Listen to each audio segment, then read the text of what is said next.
highest honor a writer can hope for, personally presented to William Faulkner by King Gustav Adolf in Stockholm, Sweden.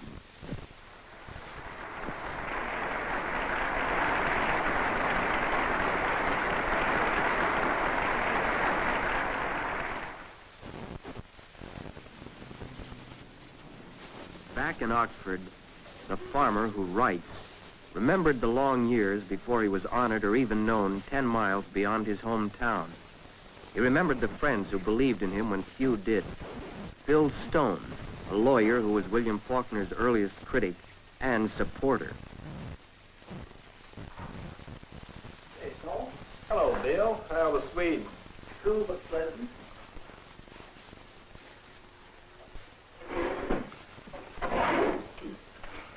You and the king have a good time? He's a fine gentleman, Stone.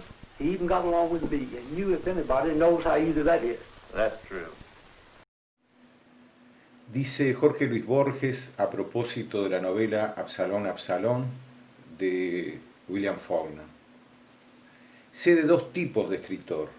El hombre cuya central ansiedad son los procedimientos verbales, el hombre cuya central ansiedad son las pasiones y trabajos del hombre. Al primero lo suelen denigrar con el mote de bizantino y exaltar con el nombre de artista puro. El otro, más feliz, conoce los epítetos laudatorios, profundo, humano, profundamente humano, y el halagueño vituperio de bárbaro. El primero es Swinburne o Mallarmé, el segundo Céline o Theodor Dreiser. Otros excepcionalmente ejercen las virtudes y los goces de ambas categorías. Víctor Hugo anota que Shakespeare contiene a Góngora, podemos observar que también contiene a Dostoyevsky. Entre los grandes novelistas, Joseph Conrad fue acaso el último a quien le interesaron por igual los procedimientos de la novela y el destino y el carácter de las personas.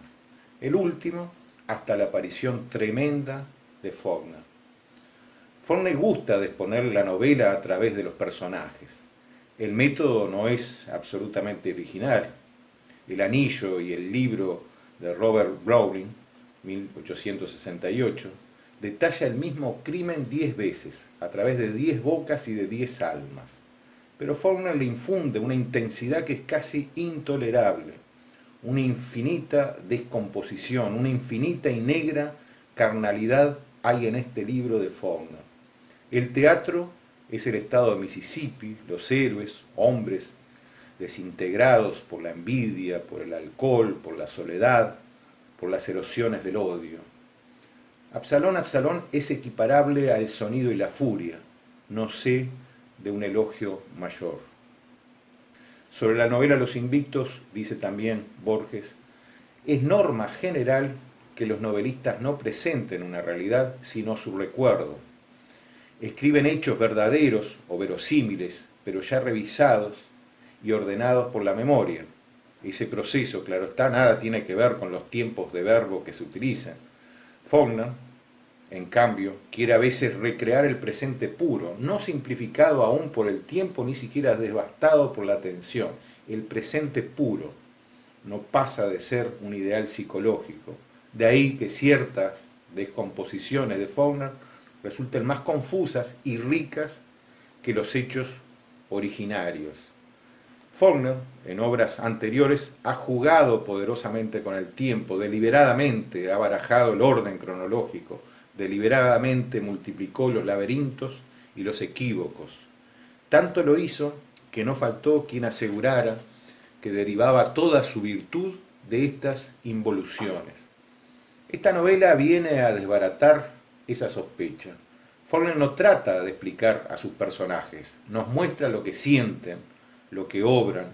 Los hechos son extraordinarios, pero su narración es tan vívida que no podemos concebirlos de otra manera.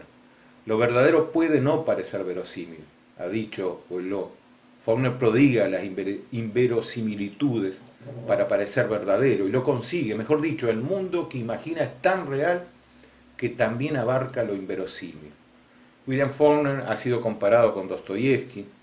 La aproximación no es injusta, pero el mundo de Faulkner es tan físico, tan carnal, que junto al coronel Sartoris o a Temple Drake, el homicida explicativo Raskolnikov es tenue como un príncipe de Racine. Ríos de agua morena, quintas desordenadas, negros esclavos, guerras ecuestres, haraganas y crueles, el mundo peculiar de los invictos es consanguíneo de esta América y de su historia. Es criollo también. Hay libros que nos tocan físicamente, como La cercanía del mar o de la mañana. Este para mí es uno de ellos. Y finalmente Borges, sobre las palmeras salvajes, una novela también de Faulkner que hizo la traducción, esa novela que Borges tradujo. Dice Borges, que yo sepa, nadie ha ensayado todavía una historia de las formas de la novela, una morfología de la novela.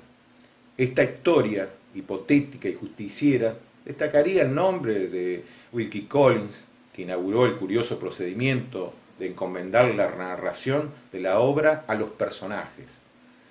De Robert Browning, cuyo vasto poema narrativo La sortija y el libro, 1888, detalla el mismo crimen 10 veces a través de 10 bocas y de 10 almas. De Joseph Conrad, que alguna vez mostró 2 interlocutores que iban adivinando y reconstruyendo la historia de un tercero. También es evidente, con evidente justicia, de William Faulkner. Este, con Gilles Romain, es de los pocos novelistas a quienes interesan por igual los procedimientos de la novela y el destino y carácter de las personas. En las obras capitales de Faulkner, en Luz de Agosto, en El sonido y la furia, en Santuario, las novedades técnicas parecen necesarias, inevitables. En Las palmeras salvajes son menos atractivas que incómodas, menos justificables que exasperantes. El libro consta de 2 libros, de 2 historias paralelas y antagónicas que se alternan. La primera, Palmeras salvajes, es la de un hombre aniquilado por la carnalidad. La segunda, Hombre viejo, la de un muchacho de ojos descoloridos que trata de asaltar un tren y a quien después de muchos y borrosos años de cárcel, el Mississippi, desbordado, confiere una libertad inútil y atroz. Esta segunda historia, admirable a veces, corta y vuelve a cortar el penoso curso de la primera en largas interpolaciones. Es verosímil la afirmación de que William Faulkner es el primer novelista de nuestro tiempo. Para trabar conocimientos con él, la menos apta de sus obras me parece Las palmeras salvajes, pero incluye, como todos los libros de Faulkner, páginas de una intensidad que notoriamente excede las posibilidades de cualquier otro autor. Nosotros, leyendo el interés y la exaltación de Borges sobre William Faulkner, recordamos que también Juan Carlos Onetti se fascinó por William Faulkner al punto de que en algún momento le indicaran que su literatura se parecía mucho a Faulkner y él termina diciendo de forma irónica que era un constante plagio a Faulkner.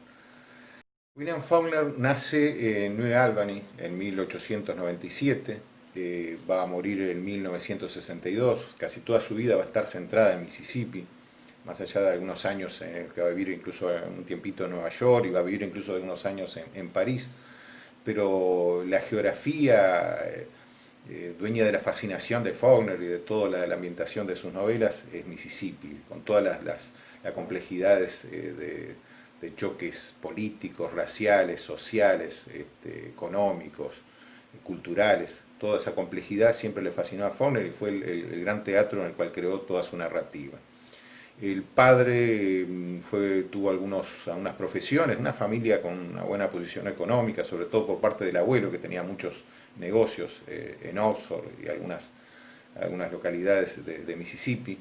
Este padre que se va a mudar, que va a intentar antes de establecerse definitivamente en Oxford, cuando estamos hablando de un William Faulkner muy chico en sus primeros años de vida, va a intentar la idea de, a partir de una venta de un negocio importante por parte de su abuelo, por no creer mucho en que el padre de William Faulkner pudiera estar muy capacitado para llevar adelante ese negocio, se vende esa empresa, el padre quiere en algún momento irse a Texas con una granja, le plantea eso a la familia finalmente no acepta, sobre todo la madre de William Faulkner no acepta esa idea y finalmente se establecen todos en Oxford, que va a ser la ciudad central donde va a vivir la mayor parte de su tiempo el escritor William Faulkner. El apellido no era Faulkner, como se escribe actualmente, sino que era Faulkner directamente. El cambio va a ser por un error de la tipografía de un libro, de una tapa donde le van a agregar esa Au Faulkner, y eso él va a decir que es mejor que quede así. Pero es curioso ese dato de que el nacimiento, el apellido era Faulkner. La fascinación de William Faulkner por Mississippi, por todo lo que tenía que ver con ese mundo que tanto le va a dar material para sus novelas, tiene que ver con los cuentos que le hacía su niñera afrodescendiente. Es un acercamiento a esa complejidad racial, a todo lo que significa ese sur, ese sur norteamericano. La madre a su vez lo estimula mucho con la lectura, a su vez una abuela también. El padre es más bien quien lo lleva a cazar, de caza y de pesca, que le hace conocer un poco el mundo rural.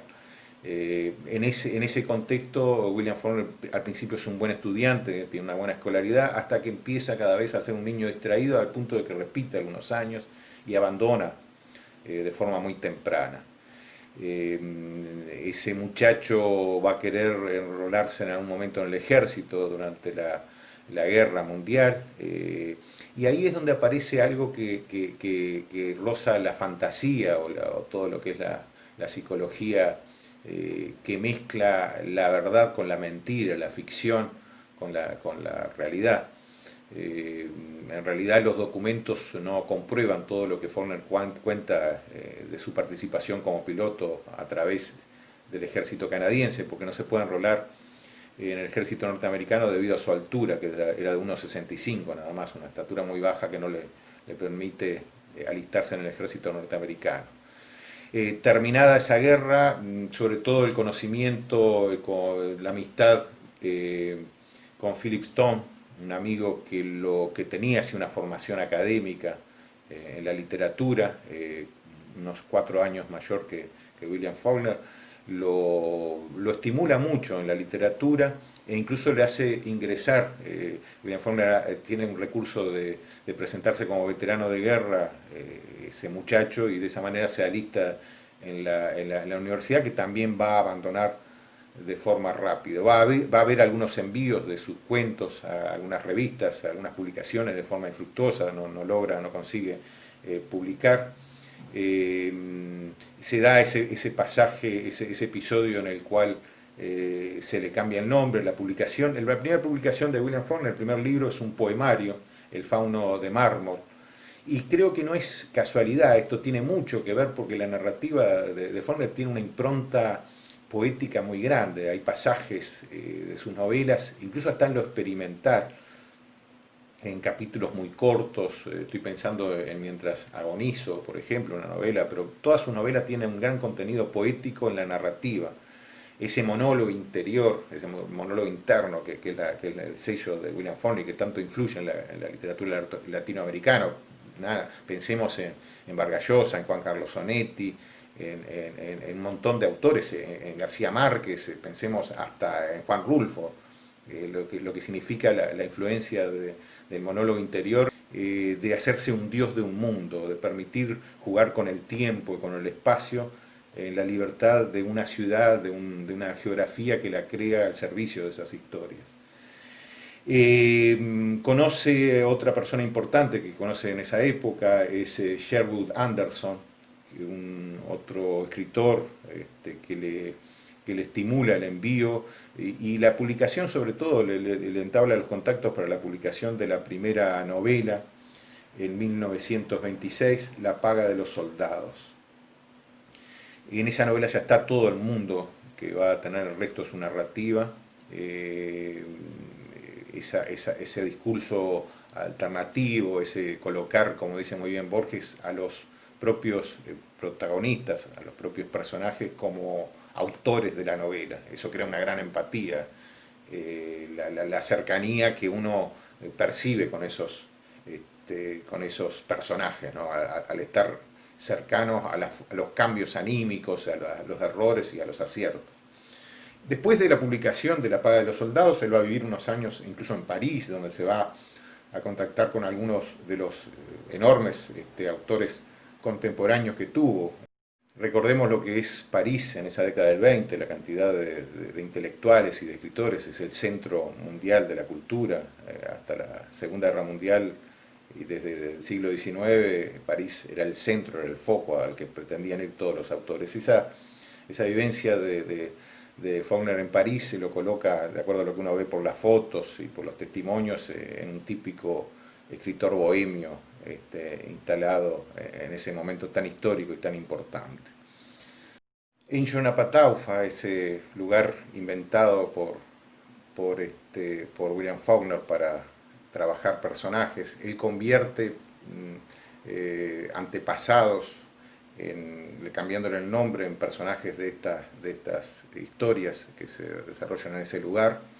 Él convierte episodios históricos y ahí el carácter ucrónico de la literatura, aquello que es real y que es convertido a voluntad del autor, puesto en Dios, como lo va a decir el propio escritor, para que su historia tenga todos los contenidos históricos, pero al mismo tiempo combinados con la ficción para tener otro potencial, para llevar la historia. Esto va a ser determinante porque toda la literatura del siglo XX va a estar impregnada de este concepto. Recordemos que Onetti dice que una mentira se convierte en verdad a través de la ficción, de que el origen de su literatura era la mentira convertida en verdad. Uno recuerda la ucronía de un Roberto Bolaño, por ejemplo, pensando en un autor mucho más actual.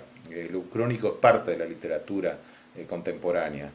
La ficción, recordemos la cantidad de biografías noveladas o de episodios históricos novelados. Siempre cualquier historia pasa, siempre ineludiblemente por el filtro de la percepción subjetiva y emocional de quien la relata. Eso es inevitable. 10 personas que cuentan una misma historia van a tener distintos giros de acuerdo a el interés que pueda tener cada una de esas personas en determinados factores de lo que están contando. O sea, lo subjetivo en este caso es desprofeso para que la historia lleve a los intereses que tiene el autor. La habilidad está en que nunca se va a ver esa cocina de la narrativa, esa intención en el nacimiento de lo que se escribe, sino que nosotros vamos a ser inducidos a llevar lo que nos está narrando, involucrándonos emocionalmente como si fuera una historia real, como palpándola. Eso es la gran habilidad de un escritor y de lo que se propone a partir de él. En 1929 se casa con Estelle Oldham, va a ser su esposa hasta la década del 60, casi hasta el final, y en ese mismo 1929 publica El ruido y la furia, que tiene este pasaje. Cuando la sombra del marco de la ventana se proyectó sobre las cortinas, eran entre las 7 y las 8 en punto, y entonces me volví a encontrarme a compás escuchando el reloj.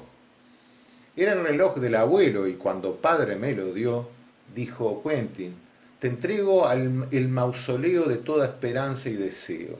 Casi resulta intolerablemente apropiado que lo utilices para alcanzar el reductio absurdum de toda experiencia humana, adaptándolo a tus necesidades del mismo modo que lo adoptó a las suyas o a las de su padre.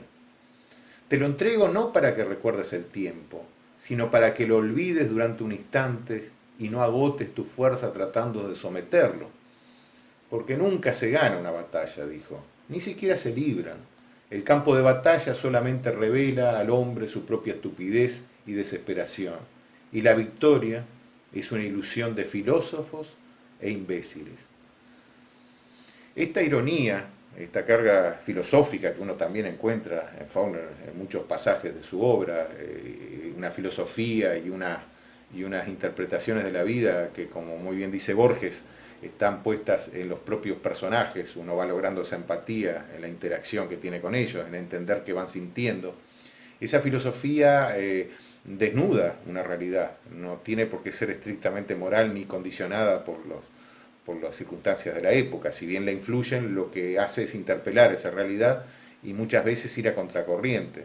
Esto es otra de las influencias de este escritor en la literatura latinoamericana, ¿no?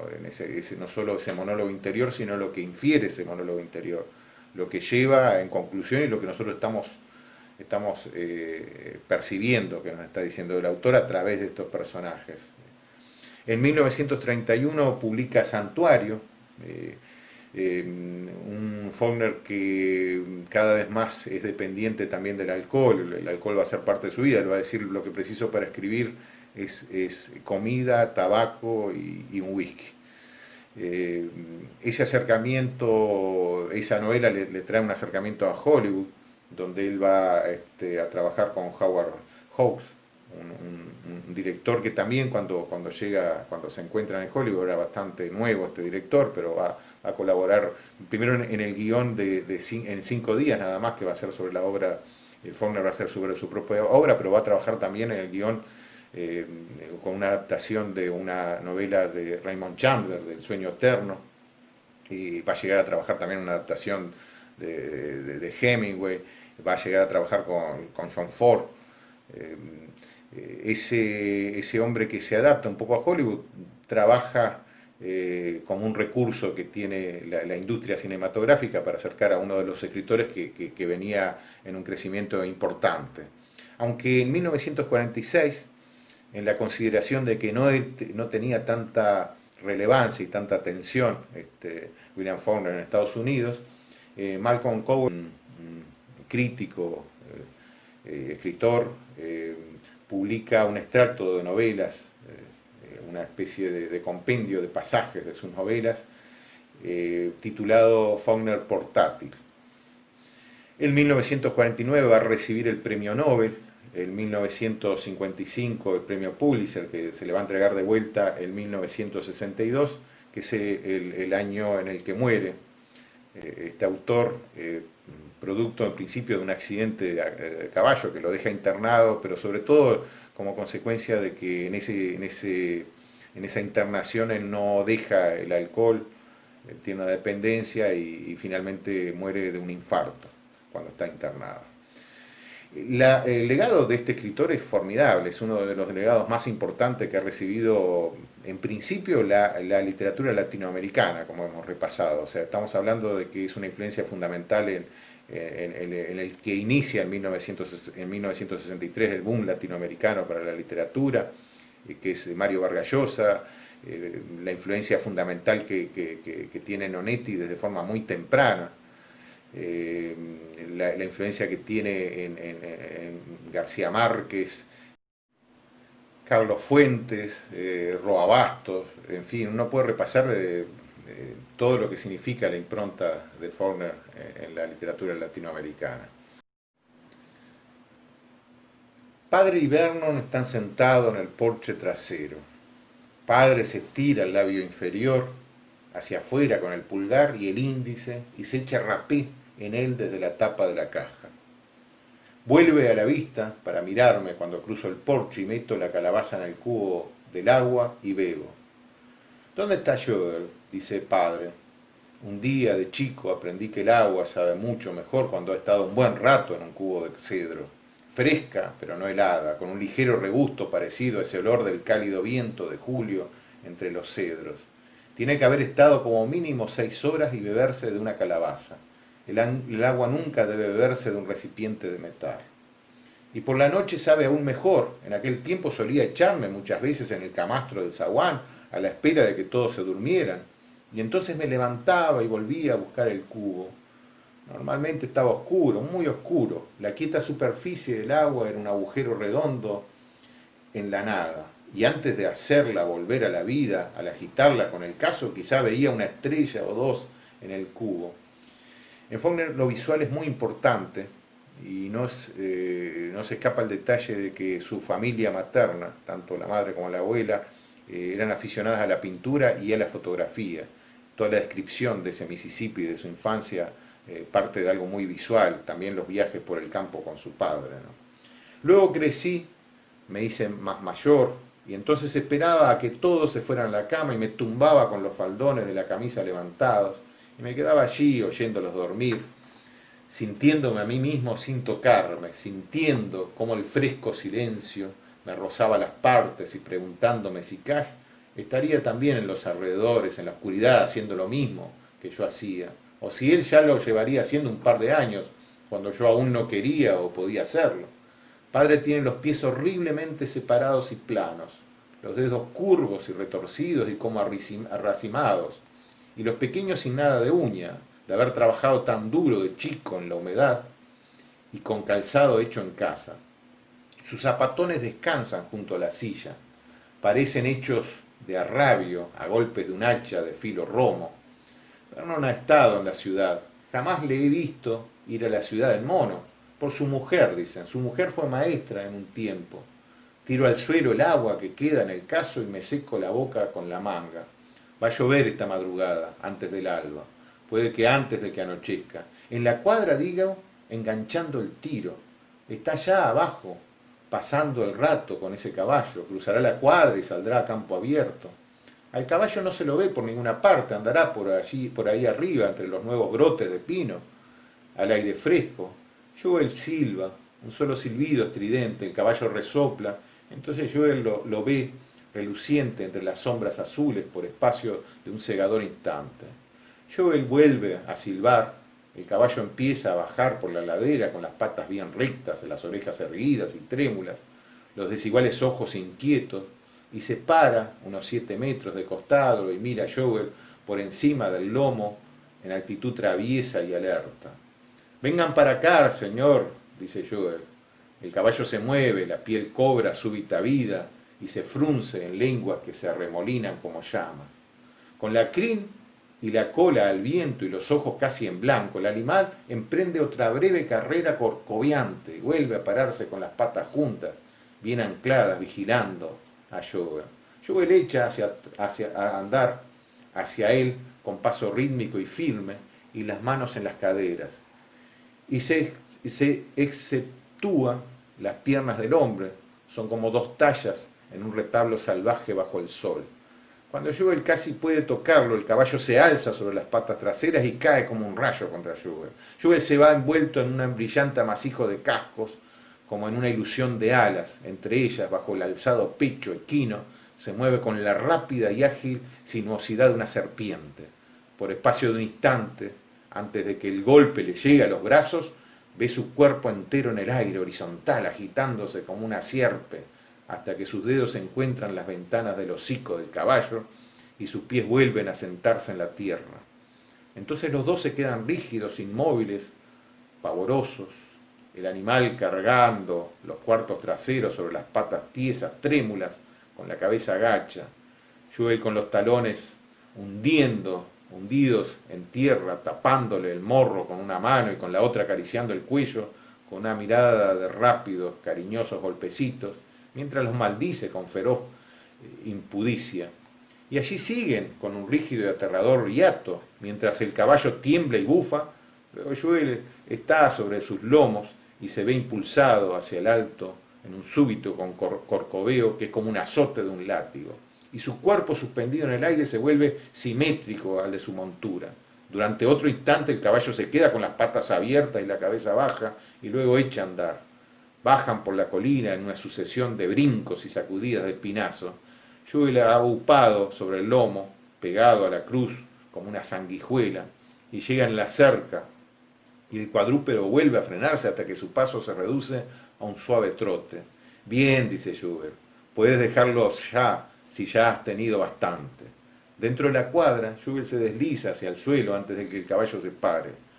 Cuando el animal entra en su habitáculo, Joel entra tras él.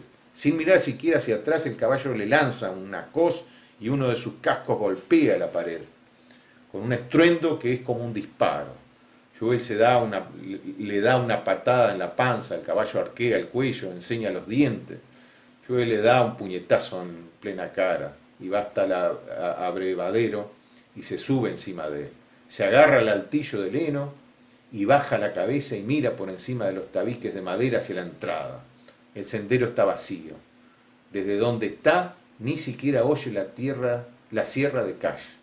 Alarga el brazo y va trayendo hacia sí montones de heno que caen apresuradamente en el comedero. Come, dice, haz desaparecer este maldito forraje cuando puedas. Barrigón del demonio, dice, grandísimo y encantador hijo de perra. Faulkner deja una obra muy extensa, con algunos títulos absolutamente esenciales para la historia de la literatura del siglo XX. Después de La paga de los soldados, publica en 1927 Mosquitos, Sartoris, en 1929, el formidable El ruido y la furia, en 1929, el clásico Mientras agonizo, de 1930, Santuario, de 1931, Las palmeras salvajes, con esa doble historia de la que se refería Borges, por un lado esa pareja que huye para vivir esa aventura de amor que también que tiene una impronta trágica, eso en paralelo con una historia que se va componiendo, que parecen diferentes y que uno infiere un montón de condicionantes que las entrecruza. El Villorrio en 1940, Desciende Moisés en 1942, Intruso en el polvo, bueno, Requiem para una mujer en 1951, La ciudad, La mansión. Ese lugar inventado, Yoknapataufa, que le sirve al autor para hacer de Dios. De Mientras agonizo, maldito camino, y encima va a llover. Estoy aquí quieto y como por clarividencia pude verlo, como un muro que se alza tras ellos, un muro que se alza entre ellos y la palabra que he dado. Hago lo que puedo, hasta donde puedo poner la cabeza en algo, pero esos chicos, maldita sea.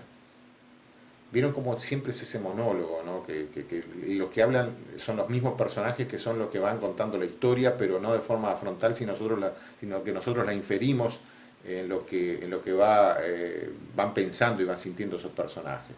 El camino, ahí lo tienes, justo hasta mi puerta. Toda la mala suerte que va y viene por él tiene que encontrarla por fuerza. Le dije a Odi que no era ninguna bicoca vivir junto a un camino como este, y ella, como mujer que es, dijo, pues ponte en marcha y vete a otra parte entonces. Y yo le dije que no era ninguna buena suerte, porque el Señor puso los caminos para viajar. ¿No los ha hecho todos planos y extendidos en la tierra? Cuando quiere que algo esté siempre en movimiento, lo hace alargado, como un camino, un caballo, una carreta.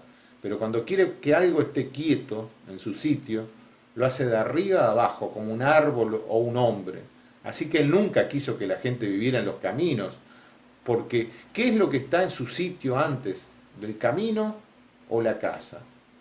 ¿Es que alguna vez ha puesto un camino al lado de una casa? Pregunto yo. No, nunca, digo yo, porque es siempre la gente la que no descansa hasta poner su casa donde todo el que pasa en una carreta puede escupir en el umbral, y así la gente está intranquila y con ganas de tomar y largarse a cualquier sitio, cuando lo que él quiso para ella era que se quedara quieta como los árboles o los maizales, porque si él hubiera querido que el hombre estuviera siempre moviéndose de un lado para otro, ¿no le habría hecho alargado sobre la panza como las serpientes? Es de pura lógica que sí, poniendo la casa donde cualquier mala suerte que ande rondando la encuentre y se plante ante mi puerta, y encima haciéndome pagar todos esos impuestos, hacerme pagar porque a Cash se le metió en la cabeza aprender el oficio de carpintero, cuando si no hubiera habido ningún camino que se llegara hasta aquí, jamás se le habría ocurrido nada de eso, para luego caerse de las iglesias y no mover un dedo en 6 meses, y yo y Odi trabajando como esclavos, habiendo como había cantidad de trabajo de sierra si él hubiera podido hacer esfuerzos, y dar lo mismo, y ellos tratando de convencerme de que me deshiciera de él, maldito sea. No es que me asuste trabajar, siempre me he alimentado a mí y he dado de comer a los míos, y tampoco nos ha faltado un techo. Lo que pasa es que querían que me deshiciera de él, solo porque se ocupa de sus propios asuntos. solo porque tiene los ojos llenos de ansias de la tierra.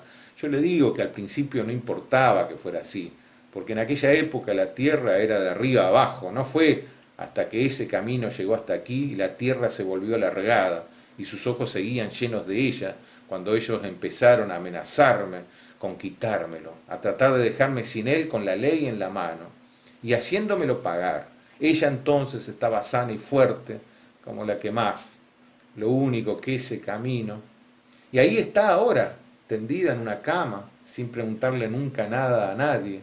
¿Estás enferma, Odie? Dije, no, no estoy enferma, dijo ella. Quédate echada y descansa, dije, yo sé que no estás enferma, solo cansada. Quédate así y descansa. No estoy enferma, dijo, me voy a levantar. Quédate quieta y descansa, dije yo. Solo estás cansada, ya te levantarás mañana. Y ahí está, en la cama, una mujer sana y fuerte como la que más, solo que ese camino... No he mandado llamarle, dije. Sabe muy bien que no he mandado llamarle. Yo sé que no lo has hecho, dijo Peabody. Lo sé perfectamente. ¿Dónde está? Está en la cama, dije. Está un poco cansada, pero va... Salga de aquí, dijo él. Vaya a sentarse en el porche un rato, y ahora tengo que pagar por ello. Yo que no tengo ni un diente en la boca, que confiaba en ir saliendo adelante hasta que llegara el día que pudiera arreglarme la boca y poder comer los alimentos de Dios como cualquier cristiano, y ella sana y fuerte como la que más hasta aquel día. Pagar por verme en la necesidad de ganar esos $3, pagar porque esos chicos tengan que irse lejos de casa a ganarlos. Y ahora puedo ver como con clarividencia esa lluvia que va a levantarse entre nosotros, que se acerca por el camino como un condenado ser humano, como si no hubiera otra cosa sobre la que llover en toda esta bendita tierra. He oído cómo algunos hombres maldecían su suerte, y con razón, porque eran hombres pecadores, pero no digo que lo mío sea una maldición, porque yo no he hecho nada malo para merecerla. No soy religioso, lo reconozco, pero la paz está en mi corazón, lo sé. He hecho cosas, pero ni mejores ni peores que las de los que aparentan ser de otra manera, y sé que el viejo maestro cuidará de mí lo mismo que de un gorrión que cae al campo. Pero me parece tan duro que un hombre en apuros se vea tan maltratado por un camino. Vardeman aparece por la esquina lleno de sangre hasta las rodillas, como un cerdo. Lo más seguro es que haya descuartizado el pez con el hacha, o puede que lo haya tirado por ahí para poder decirnos que se lo han comido los perros. Bueno, supongo que no tengo por qué esperar más de él que de sus hermanos, hombres hechos y derechos. Se acerca mirando la casa callando y se sienta en los escalones. Uf, dice, estoy hecho polvo. Vete a lavarte las manos, digo. Pero no hay mujer que haya bregado tanto como Odie para hacer que anden derechos. Tanto los grandes como el chico, tengo que concederle eso. Estaba lleno de sangre y de tripas como un cerdo, dice. Pero no me siento con ánimo de nada. Con este tiempo que me consume. Padre, dice, ¿madre se ha puesto peor? Vete a lavar las manos, digo. Pero no me siento con ánimo de nada. Este contexto rural de Mississippi, este teatro que él arma en una ciudad inventada, es el contexto desde el cual Faulkner nos presenta estas historias con una carga filosófica, con una carga de poesía enorme. Cada pasaje de su literatura, su narrativa, tiene esta impronta poética que a nosotros, donde sintonicemos con él, donde sintonicemos con el lenguaje, con la propuesta de Faulkner, entramos en un mundo que fascinó y que encantó a tantos escritores latinoamericanos y de habla inglesa, por supuesto, y que creó un episodio que concreta un antes y un después. Antes de Faulkner y después de Faulkner fue otra cosa, y un impulso para una literatura que nosotros ahora la asimilamos como normal y que tenemos acceso a ella a través de otros autores también.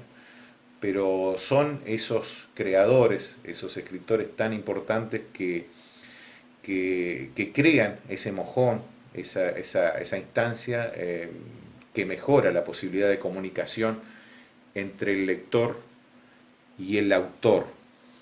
convirtiendo en este caso de forma muy explícita al lector en otro escritor, porque él da todos los elementos para que nos sintamos identificados y reproduzcamos en el teatro de nuestra mente, de nuestro pensamiento, las historias que nos propone, no solo desde el punto de vista del concepto, de la anécdota, sino y sobre todo, que es lo que más influyó de este autor, en lo emocional, en lo que ocurre a nivel interno, a lo que ocurre a nivel de pensamiento. No olvidemos lo que significó la psicología, por ejemplo, los avances del estudio de la mente humana en el siglo XIX y a fines del siglo XIX, lo que significó esa orfandad de la que hemos hablado, en el que el ser humano común y corriente de a pie queda en el siglo XIX, y las consecuencias que esto tiene en una literatura al mismo tiempo que llega a muchas más cantidades de personas. O sea, cuántas personas que saben leer, que antes no lo podían hacer,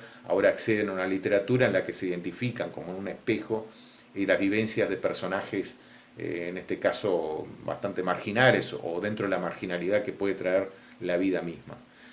Espero que les haya gustado este acercamiento a William Faulkner. Por supuesto que es un autor ineludible y que siempre es conveniente volver. Les mando un abrazo grande, espero que estén bien. Ya nos encontraremos la semana que viene con otro autor. What threatens us today is fear.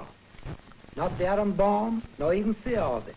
Because if the bomb fell on Oxford tonight, all it could do would be to kill us, which is nothing, since in doing that, it will have robbed itself of its only power over us, which is fear of it, the being afraid of it. Our danger is not that.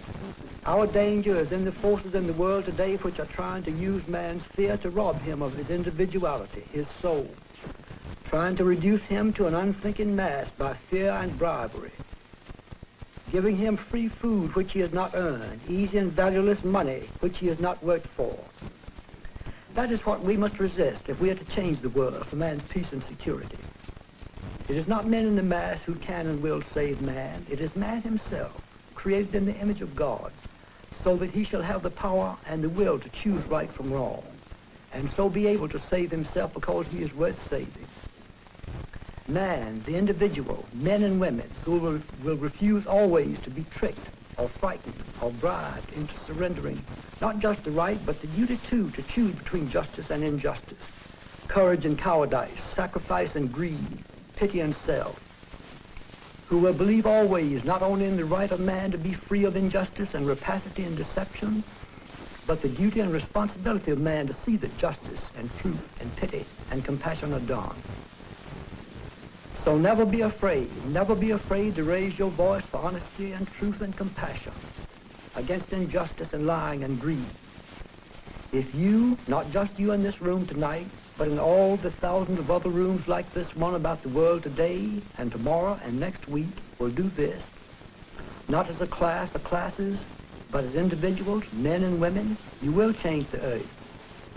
In one generation, all the Napoleons and Hitlers and Caesars and Mussolinis and Stalins and all the other tyrants who want power and aggrandizement, and all the simple politicians and time servers who themselves are merely baffled or ignorant or afraid, who have used or are using or hope to use man's fear and greed for man's enslavement, will have vanished from the face of it.